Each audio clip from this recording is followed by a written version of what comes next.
for me, wanting to teach women how to build their skills and confidence being out in the bush, I think it's empowering not just for them, but for their community.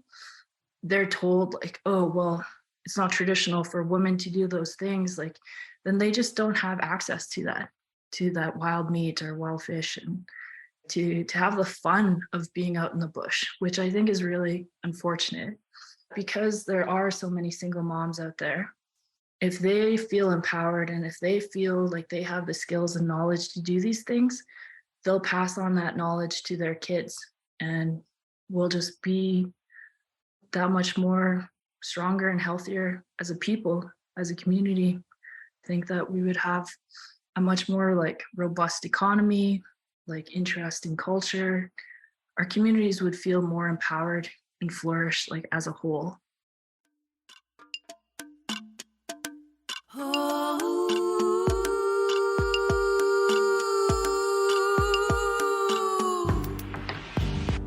Hey everyone, welcome to Venture Out, a podcast series from Entrepreneurth that shares the brave stories of Northerners who are inspiring innovation and community well-being through business. I'm your host, Zena Cowan. We have fires across the tundra. We are ice of a million years. Our mothers, our fathers hold us. We stand together.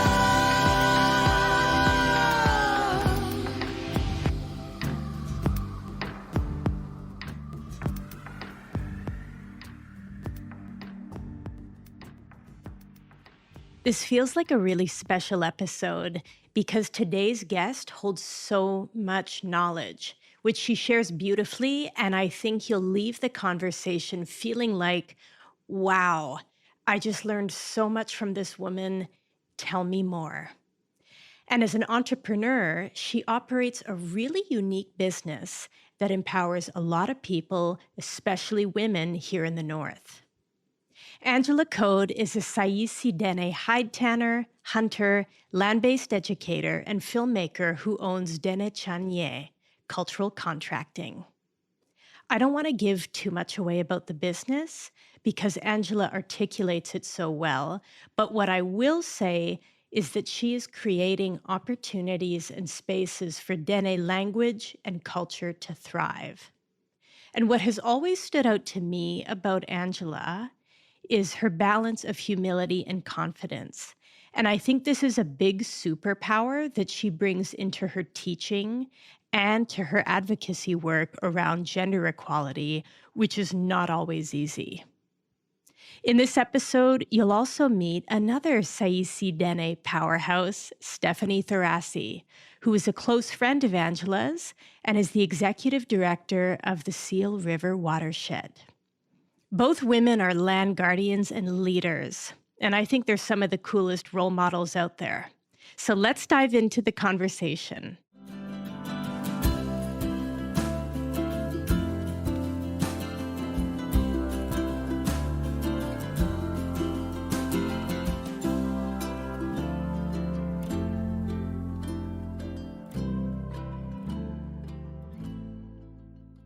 I like to introduce myself in my language first, just because one way in which, like, as an Indigenous person, we can kind of utilize our language in an everyday kind of way. And yeah, it just kind of sets the tone for the interview. So, Watsiye, Atlanete, Angela Code Husiye, Sayisi Dene Hesli, Tesu Twe, Tadoule Lake, Manitoba, Hotski, Kwanlin, Whitehorse, Yukon, Nosted, Dene Cha'niyé, Nezum, Dene Cha'niyé, Bonnie Tan, Nalzi, Hesli, Tenzed Chu, Denized Chu, Alasna. Setsi Business, Dene Cha'niyé, Indigenous Cultural Contracting, Huye, Ziniesi, Masinesten. So basically, I just said, hi, my name is Angela Code. I'm a member of the Sayisi Dene First Nation. I'm originally from a small community called Tadoule Lake. It's the most northern community in Manitoba, but I live in Whitehorse, Yukon, and I've lived here for quite a few years. My parents moved my brother Mike and I here when I was 10 years old. And I've moved around since then. But yeah, so I have roots both in northern Manitoba and Yukon. I said Dene Cha'niyé. Our language, our Dene language is beautiful. You know, Dene Cha'niyé, bonita. Like, I love our Dene culture and our ways of being and knowing. Nalzi Hesli means like I'm a hunter. So that's a big part of my business and a big part of like who I am. And I also mentioned that I work on caribou hides and moose hides, which is also a part of my business and teaching others how to do that. And my business name is Dene Cha'niyé, Indigenous Cultural Contracting. And I'm really happy to be here. So thank you. Thank you for sharing your language with us, Angela. That was a beautiful introduction. And we'll talk about language throughout this interview because I know it's one of the pillars of your business and your approach to instructing because teachings are embedded in language. I also know that you and your brother Mike were raised by two really strong parents. So can you tell me about them? Like, what is their story? Sure. So my mom is Mary Code and my dad is Alan Code. They're documentary filmmakers. They also live here in Whitehorse, Yukon. And they met in Churchill, Manitoba when they were probably like 19 or 20. And they come from very different backgrounds. So my mom is Sayisi Dene, and she was born out in the bush in a place called Grayling Waterfalls and close to a caribou crossing near Little Duck Lake in northern Manitoba. And she went through like a government forced relocation when she was 5 years old, where the federal government decided to move our people from Little Duck Lake winter cabin area to Churchill. And it was a very destructive move for our people. And that was also a time period where there was a lot of child apprehension for foster care and residential schools, boarding schools. And so my mom went to school in Dauphin, Manitoba. And so she learned how to speak English. And when she was about 19 and 20, like she had her own radio show. And like her maiden name is Clipping. So the radio show was called The Mary Clipping Show. I'm not exactly sure like what the show was about, but I think that she was like translating the news and relaying messages like from the outside world to Tadoule Lake, which had just started as a community in the early 1970s. My dad, he grew up in Southern Ontario, and he's a white guy of like Irish descent and Canadian. He always wanted to be a filmmaker, and he was studying at university. He studied biology and he got his teaching degree and all kinds of stuff. But he had this opportunity to film up in Churchill. And I think it was to film polar bears. But he got up there and he started hearing the story about the Sayisi Dene relocation. And it really intrigued him. And he wanted to find out more. So people told him, well, you should talk to Mary Clipping and see what she has to say about it. And my dad jokes that he's still waiting for that interview. And like, and they've been together for decades now. And so my dad's whole life basically changed after meeting my mom because they fell in love, and he ended up moving to Tadoule Lake with my mom. And they built a cabin together, and he learned a lot like from our people. And him and my mom, they've worked together for so many years, and they've done a lot for our community in terms of documenting like our cultural heritage and our history. And they really had a lot of foresight in terms of like how much video and audio recording would be beneficial for our people's years down the line. Because if they hadn't done the work that they had done, we would have lost a lot, like just with the passing of elders and knowledge holders. And So I'm really proud of my parents and what they've been able to accomplish. It's definitely influenced me as an individual, and yeah, they're my greatest teachers and mentors. So I'm really fortunate and grateful to have them as parents. Wow, they sound amazing. And I just love hearing stories about couples who come together because of a shared purpose. Like in this case, storytelling and documenting. Funny, my dad is a documentary filmmaker as well. He's retired, but one of the gifts of that job is getting to make a living by being curious and learning and hopefully sharing stories that have the ability to change the world. So I now have a better understanding of how you came into your filmmaking work and having the opportunity to collaborate on some projects with your parents. Um, so, Angela, what was your childhood like, and how, reflecting back, how were you raised? I was born in Churchill, Manitoba, and we moved to Tadoule Lake when I think I was 2 or something.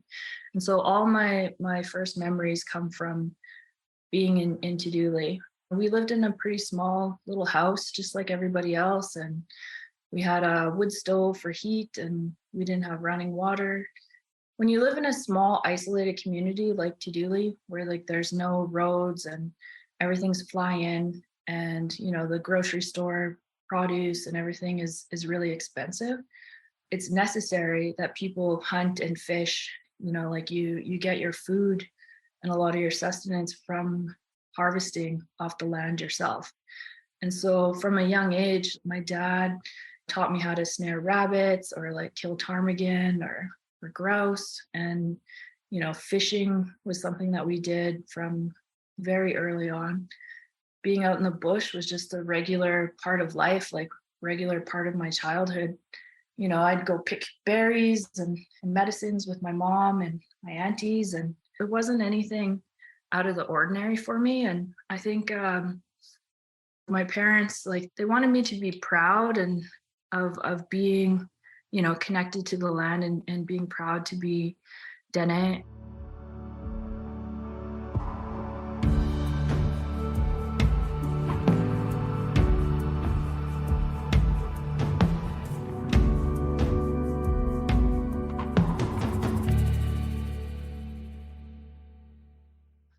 I've always been a pretty curious person, and something that my parents have always fostered is just like, if I have an interest in something, to pursue it, check it out.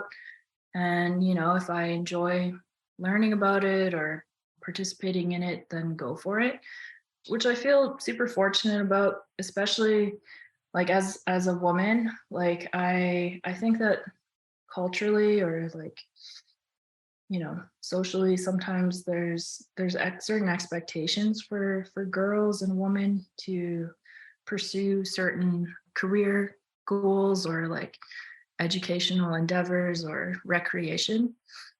And my parents never really put me in any type of box. Like, I have 2 older brothers and a lot of like older male cousins and stuff. I always wanted to do the things that they were doing. They were going out fishing, going out hunting or trapping, and I just always wanted to kind of tag along. That has kind of harnessed or shaped like my career goals, or paths throughout my adult life. When I was going to high school, there wasn't a lot of education curriculum around Indigenous history or contemporary affairs or language or anything like that. And so I was always curious to learn more about it, because it's a big part of like who we are as a people, but yet it wasn't really valued or like seen as important, it seemed, from a non-Indigenous kind of schools. So when I went to university, I studied First Nation studies as a major, and First Nation languages and linguistics as a minor. And that really broadened the scope of what I thought was possible in terms of resources for learning about Indigenous politics and history and movements and all these things. And So going to university was really amazing for me because like it just exposed me to so many different learning resources, and going to places like Dechinta was also really great because there I was learning more than just like the academics of Indigenous studies. It was like really land-based skills, so we would be learning about decolonization and like Indigenous sovereignty, self-determination, but also learning how to tan moose hides or set a fish net or something. So it was like that was the first time that I saw like Indigenous knowledge and skills really valued at an academic, like a Western academic standard where we can get credits and stuff for that. And like that was also like a big thing for me because it kind of helped me think a bit more broadly and in terms of like what it is I can do for my career. So yeah, like there's all these different stepping stones, I think, that have come my way that have really helped me in my direction in life. Yeah, that reminds me of Joella Hogan's interview. She was the first guest on this season of the podcast, and she also talked about having parents who really encouraged her to spread her wings and try lots of things and seek out education on the land and in post-secondary classrooms. And then there are institutes like Dechinta that bring those two worlds together, and it's a gift because then you get to see how different pathways and skill sets and threads of knowledge can be woven together. And that's a holistic perspective that we recognize in many of the entrepreneurs we work with. So, Ange, I want to talk about your business, Dene Cha'niyé, because I remember you talking about it when you participated in one of Entrepreneur's business ideation workshops a couple of years ago. And then one day you launched publicly and you had this Facebook page for the business. So tell me how you landed on Dene Cha'niyé cultural contracting. Yeah, well, I think that having like Indigenous knowledge and skill out in the bush, out on the land is something that I didn't really realize, but is kind of unique in Canada. And there are quite a few hunters out there, and people who go out in the land and stuff like that.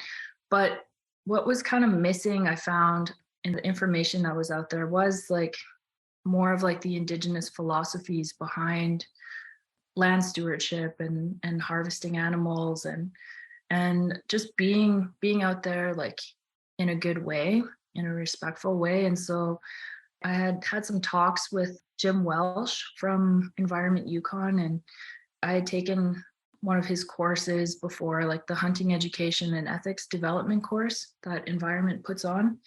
And it's a mandatory course like for all people wanting to get their Yukon big game hunting licenses. And we just started having conversations about me becoming an instructor. I was totally on board. I was like, yeah, that would be sweet. I'd love to get paid to talk about hunting and help people build their confidence and skills like out on the land, and make sure that animals are respected and that they're harvested ethically, and people practice like their shooting and they have good shot placement, and they know how to field dress properly and there's no meat that's wasted. And I also said like I can add a little more Indigenous knowledge to these courses, like some of our oral histories about human relationships with caribou, for instance, and where some of our morals and our ethics come from. Non-Indigenous settlers coming to Canada, European settlers have come, and like they've had a great influence on Indigenous cultures and almost every aspect of who we are as a people, how we live, and a lot of that has been forcible through land dispossession, Indian residential schools, and just like the the dominant culture within our Canadian society. However, Indigenous peoples have also influenced settlers in Canada in a lot of ways, and for sure in our ways of thinking in terms of like environmental stewardship. Like I think a lot of like the ideologies around environmentalism in Canada stems from Indigenous concepts. And so part of my business is just like paying respect to those concepts and those ideologies. And these are age-old concepts that didn't come with the introduction of Europeans to this land. These are concepts that have been around for thousands of years. And, you know, like sharing those old stories that predate colonization and the hunting tools that have been made and utilized for thousands of years, and, you know, like the bone fleshing tools or the caribou hoof rattle, or talking about caribou fences and stuff like that. Like these are super old, and I think that they deserve like more respect and recognition. And so for me to facilitate hunting education and ethics development courses, like, and integrating that knowledge, I think is one way to kind of pay respects to our ancestors, and then also to develop better land stewards and people who are more vested in taking care of the land and animals, because, you know, it's what has sustained Indigenous peoples for thousands of years, and having those strong values will help us live a more sustainable and prosperous future generations down the line. So yeah, I'm pretty passionate about teaching these philosophies and also the land-based skills, and I think there's a lot of potential for growth with it. I agree. I think there's so much potential for the work you're doing. And I love your intention of building a business that pays respect to those traditional concepts and ideologies behind land stewardship. And you're somebody who holds so much knowledge that you want to be sharing with others so that they can feel empowered on the land and reclaim, like, not just the skills, but the mindset that exists beyond colonial thought. Just going back to language, how did you decide to name your business Dene Cha'niyé? Dene Cha'niyé, it means like our culture, like the Dene way of being. And it's kind of in reference to our like code of ethics or morals. You know, like some of the examples would be like, you know, if you're out in the bush and you utilize someone's cabin, you leave it better than how you found it. You clean up after yourself, you replace the wood that you might have burned, or, you know, like you have respect. You know, you don't kill an animal for nothing. Like if you're gonna kill something, like you got to eat it and you got to use it and use the hide and, you know, make the most out of it. And, you know, it's kind of like where the philosophy of like taking only what you need and utilizing all that you can comes from. Right now in the Yukon, hunters are only obligated to pack out like the meat of the animal that they harvest. They're not obligated to take back the head or the organ meats or the lower leg bones or the hide.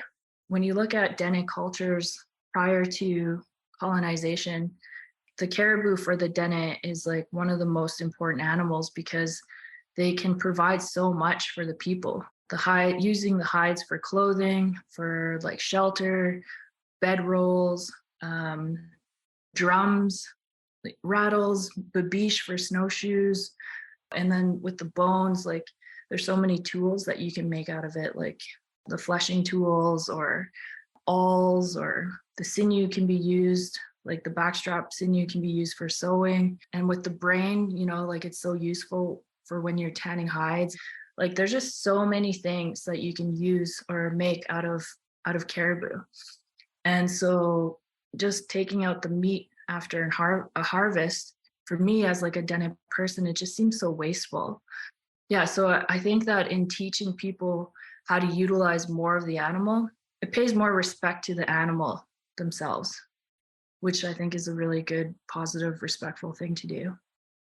Yeah, I'm thinking about the average mandatory hunting course and how much is left out of it without that Dene perspective and code of ethics. And what you're talking about is a much broader view of what hunting provides from a supply chain and ecosystem viewpoint. Like the hides are tanned and used for clothing, the bones are turned into tools. The organs are far more nutritious than any supplement you can get on the shelf at the pharmacy. The possibilities are endless. So, Ange, when you first launched your business, what were the initial services that you offered, and how have those evolved into what you're offering now? Yeah, well, as I said, like it really started with talking with Jim Welsh and doing like the hunting education and ethics development courses. I still work with environment and I still do just regular heat courses and stuff like that.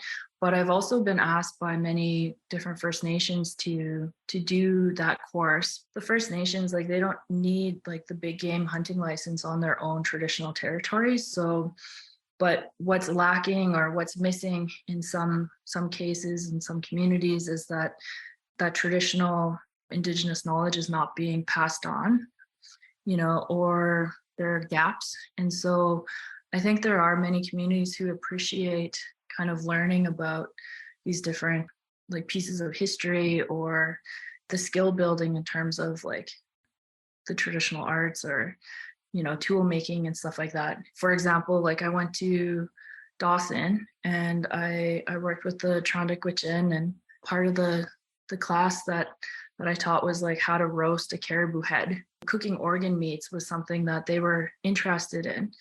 There's all kinds of different ways to like tap into traditional knowledge and what it is people are interested in. So basically, I have two super large freezers full of like hides and bones and different like organ meats that I've kind of saved or like people have given to me. And I use those to help teach courses and provide for like different communities or First Nations. And like one of the things I've been kind of working towards that I've had to put on hold a little bit was a cultural land-based like learning center. My boyfriend and I, we recently bought some land just like 30 minutes north of Whitehorse, and I wanted to devote like a couple acres to like develop it as kind of a venue for people to either rent for their own programming or as a space where I can teach my own workshops and in my own space. Oh, that is such a good idea. Like we started clearing the space, and I worked with a business consulting firm, Mammoth Consulting, and got together like a business plan and figured out like what it is exactly I'm going to need to have like a successful land-based venue. It was all coming together, but I ended up getting pregnant last fall, and so Woohoo! yeah, it's awesome. I'm super happy about it. But like all my plans for really getting like this land-based venue off the ground this year have been kind of put on hold because going on maternity leave and stuff like that, you can't really have an income simultaneously. And so as a woman entrepreneur, like these are things that you kind of have to deal with.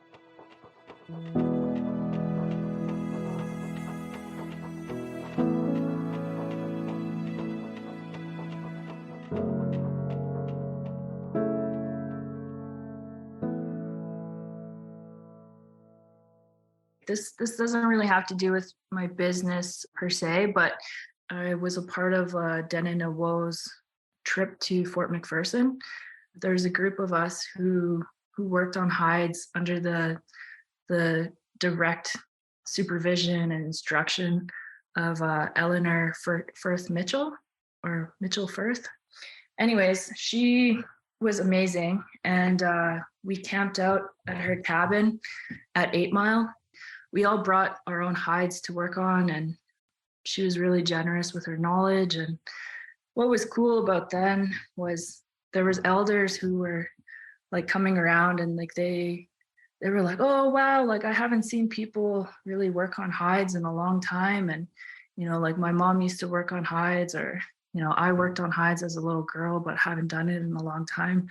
What was funny was like there were some elders who were like watching us, and then we'd be like, oh, do you want to try it out? Or they're like, oh no, I don't know how. And then you hand them a knife or something, and then they're just like cutting the hair off like experts. And I don't know, it was like unlocking like this skill or knowledge that they had that maybe they have suppressed for a while. So I think that kind of like that happens when you're picking up age-old skills like high tanning or tool making and stuff like that. Like there's elders who may have suppressed it because of residential school. Like there's a lot of shame behind being Indigenous or having Indigenous knowledge or skills.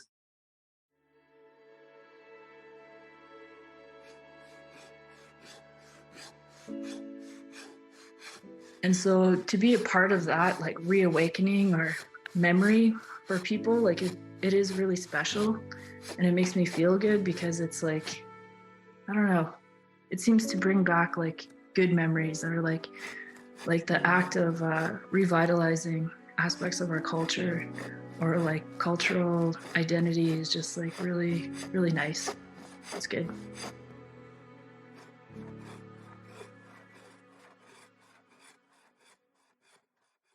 Yeah, wow. I mean, that snapshot you just provided really illustrates the healing impact of the work that you're doing alongside other hide tanners. So, what would you say, like as an instructor, what is your approach when working with people and sharing a new skill with them? That's a good question. Like language is very unique to certain environments, certain territories. So are the skills that come with it, and the knowledge of Indigenous peoples is unique to that territory. And some of their methodologies are, they vary as well. And so it's always good to have an open mind and not really come in acting like you're some sort of expert or something. Right. Like it's good to share what and just say like, this is where I come from and this is what I've learned.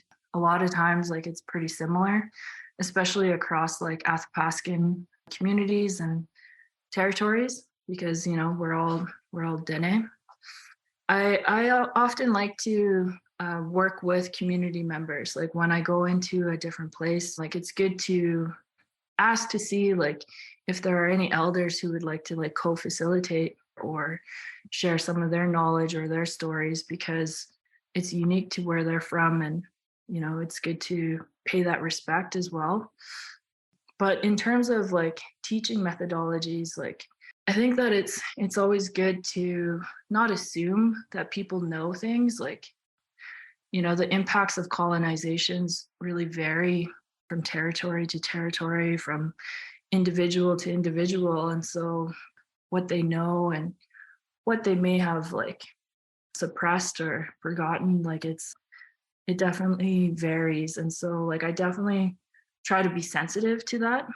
And so I try to have a pretty gentle approach and kind of lead, I guess, by example, like in sharing like my own story or like my own journey. Like it is super challenging, like due to like the impacts of colonization. We've lost a lot in terms of our language and culture and values and our land, and we are in a state of reclaiming like who we are and of revitalization. And so the concept of what is traditional is also sometimes a bit murky. Christianity, for example, has had like such a huge impact on our peoples, and like some of like the gender roles that have been imposed through Christianity has really stuck with a lot of Indigenous peoples and communities. And so sometimes it's hard to have those discussions where you're questioning what is really traditional Is it something that predates colonization, or has it been something kind of newly imposed or influenced? It's sensitive and sometimes like quite controversial, but I think that it's important to talk about because honestly, like in my opinion, I think that there are some ways in which like women are not given the same opportunities or the same support that men are in the North, and I would like to see that change. Like I've heard men tell me like, oh, you know, it's not traditional for men or women to hunt or to trap or something like that. And it's, I don't know, like I just think that that's very debatable, you know, because I know of like so many stories of women hunting, and like even if you look at some of our oldest stories, like from our oral history that long predate colonization. Yeah, the stories are there, but they need to be found and then shared. One of my favorite examples of like a strong Indigenous woman is from the book by J.J. Van Bibber called "I Was Born Under a Spruce Tree," and he has a whole chapter devoted to his late wife Clara Van Bibber, who was like a fiercely independent woman. Like she had her own job working in a coffee shop. She had her own fish wheel. She had her own dog team, and yeah, she was just like, she didn't really need a man. And he liked that about her. And he had to like work hard to like court her. And eventually they got together. And, you know, when they had kids, like she would check the trap line while on snowshoes, like carrying a little baby on her back and stuff like that. And that time frame is probably from like the early to mid 1900s. And you know, like just hearing about these older stories of like strong independent women who were capable hunters, capable trappers and fisherwomen and stuff like that. Like I think that we just don't hear enough of those stories.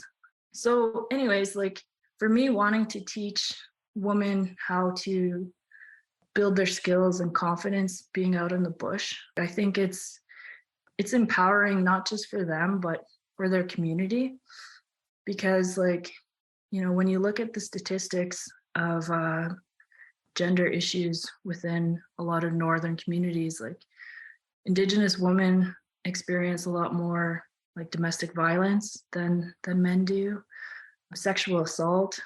A lot more Indigenous women are single parents, or like they're the sole caregiver of their children. And if they don't have like a father or brothers or a partner to go and hunt for them or fish or trap, then they're told like, oh, well, it's not traditional for women to do those things. Like, then they just don't have access to that wild meat or wild fish, and to have the fun of being out in the bush, which I think is really unfortunate because there are so many single moms out there. If they feel empowered and if they feel like they have the skills and knowledge to do these things, they'll pass on that knowledge to their kids, and we'll just be that much more stronger and healthier as a people, as a community.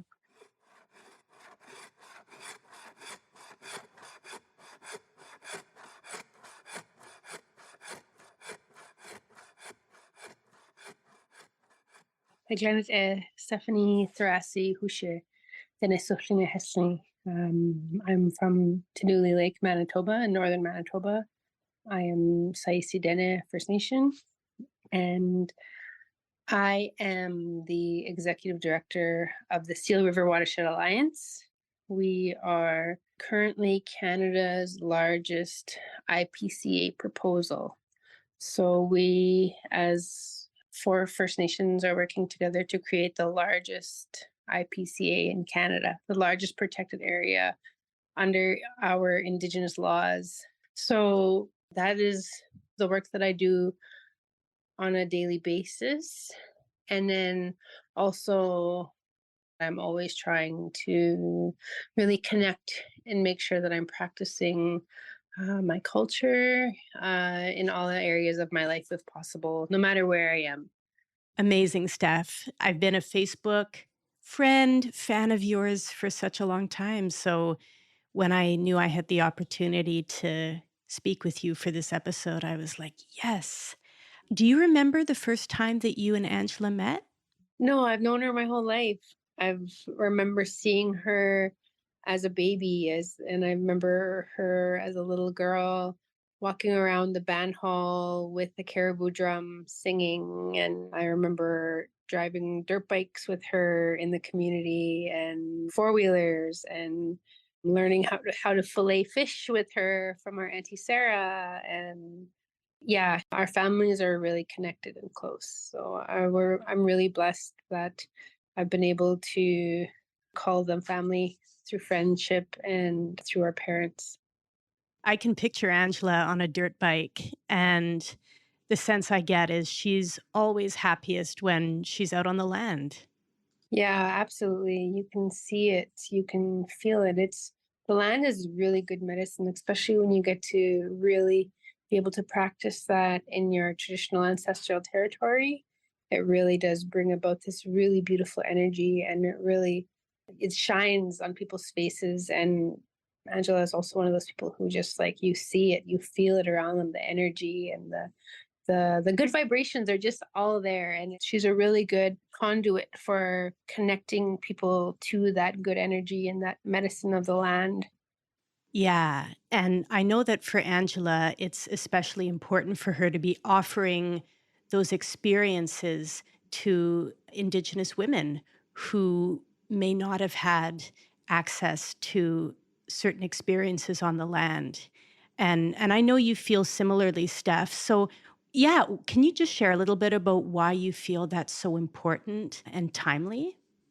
It's really important to have that kind of a role model in our communities, especially in our own community. It's become very patriarchal as of recently, just because of colonization and because of colonial systems like the church systems. And our ancestors, the women in our families, they were strong, capable women who could hold down the fort and who could hunt for their families, who could provide for their families when their husbands were away. And sometimes today we're made to feel like we couldn't do that if we were on our own or without a man there to help us. And she's really incredibly great at reminding us by example that we can do these things as women and that we've always been doing these things as women. It's really cool to see that inspiration that comes to other women who kind of question or doubt their place in our society because of that colonialism. So she's been really great at spearheading that momentum for our community and reminding us that yes, we are women, and yes, typically as of late it's been the men going out and harvesting and hunting for their families, but it can be us too. And there's no reason why we can't be doing this work as well, because we are strong. We are capable, we are bringing life into this world. We can also provide food for ourselves if we need to and if we want to. Yeah, and I think people like you and Angela and so many other Indigenous women and non binary folks are making space for that new generation to step into their power. And it's amazing to see. Yeah, it really is.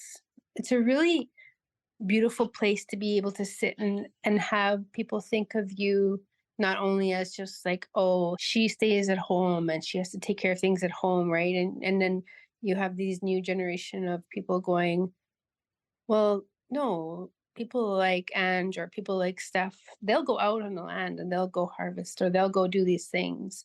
We need to set aside this fuel for them because they're going to want to go too, or they're going to want to, and they're saying like, oh, you did a really great job out there. And it's inspiring even more people. As I continue to do this work, I see that there's a lot of people who don't have that option. And connecting with the land is one of the ways of being able to realize and see who you are, even with the blood memory that exists in our bodies and in our veins and in our histories. And it has a beautiful way of just showing itself and coming out and existing through your own hands.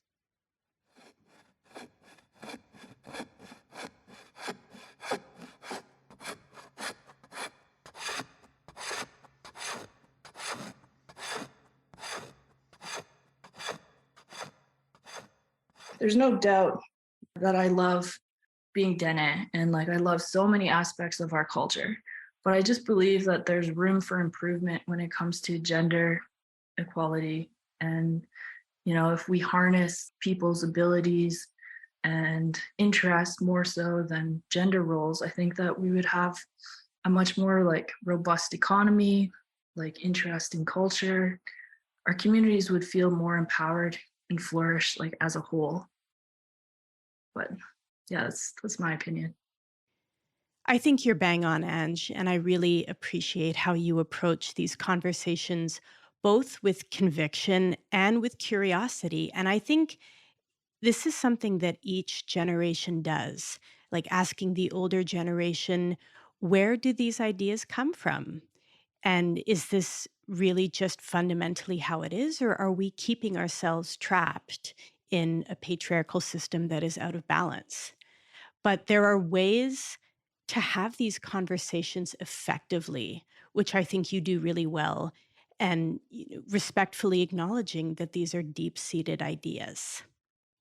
And fortunately, you have this knowledge that allows you to make a really strong case for gender advocacy being good for the economy and good for the overall health of communities. So, my last question for you is, where do you see the future of Dene Cha'niyé? And where do you want to take your business? Yeah. Well, my next goal is just developing that couple acres on my land to develop a venue, like a land-based learning center type venue in the Whitehorse area. And I do want to do it kind of in steps because sometimes I can think a little bit too big and maybe it's too far of a stepping stone. But I think if things where I can kind of start small and like have week-long hide tanning camps or a day use camp for people to come and utilize, and like a space where I can conduct workshops and also rent it out for people who just need an outside venue. Maybe they want to have their board meeting in a more land-based kind of space than like a stuffy conference room or something like that. And then maybe I could do Airbnb or renting it out that way, or Weddings.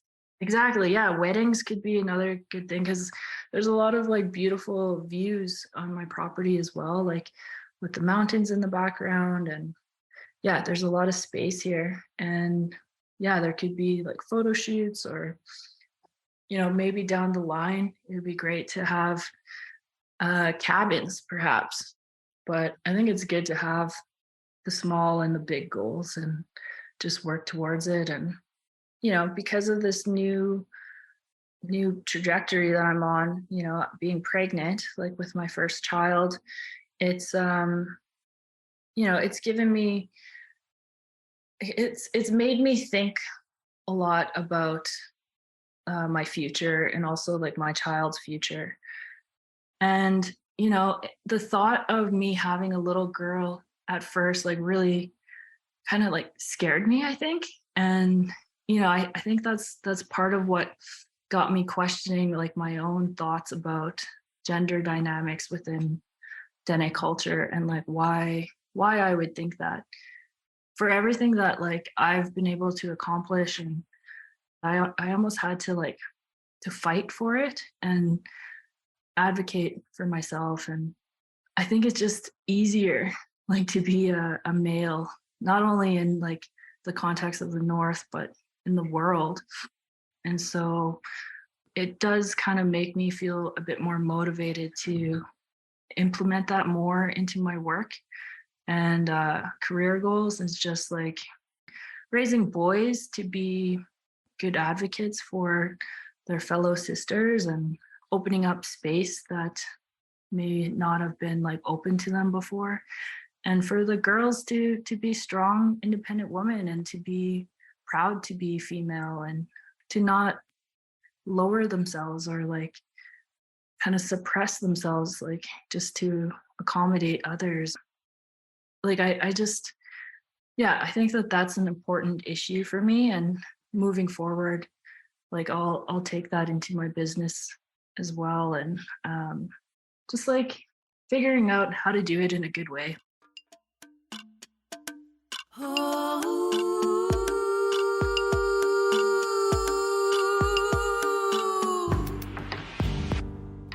I hope you enjoyed today's episode.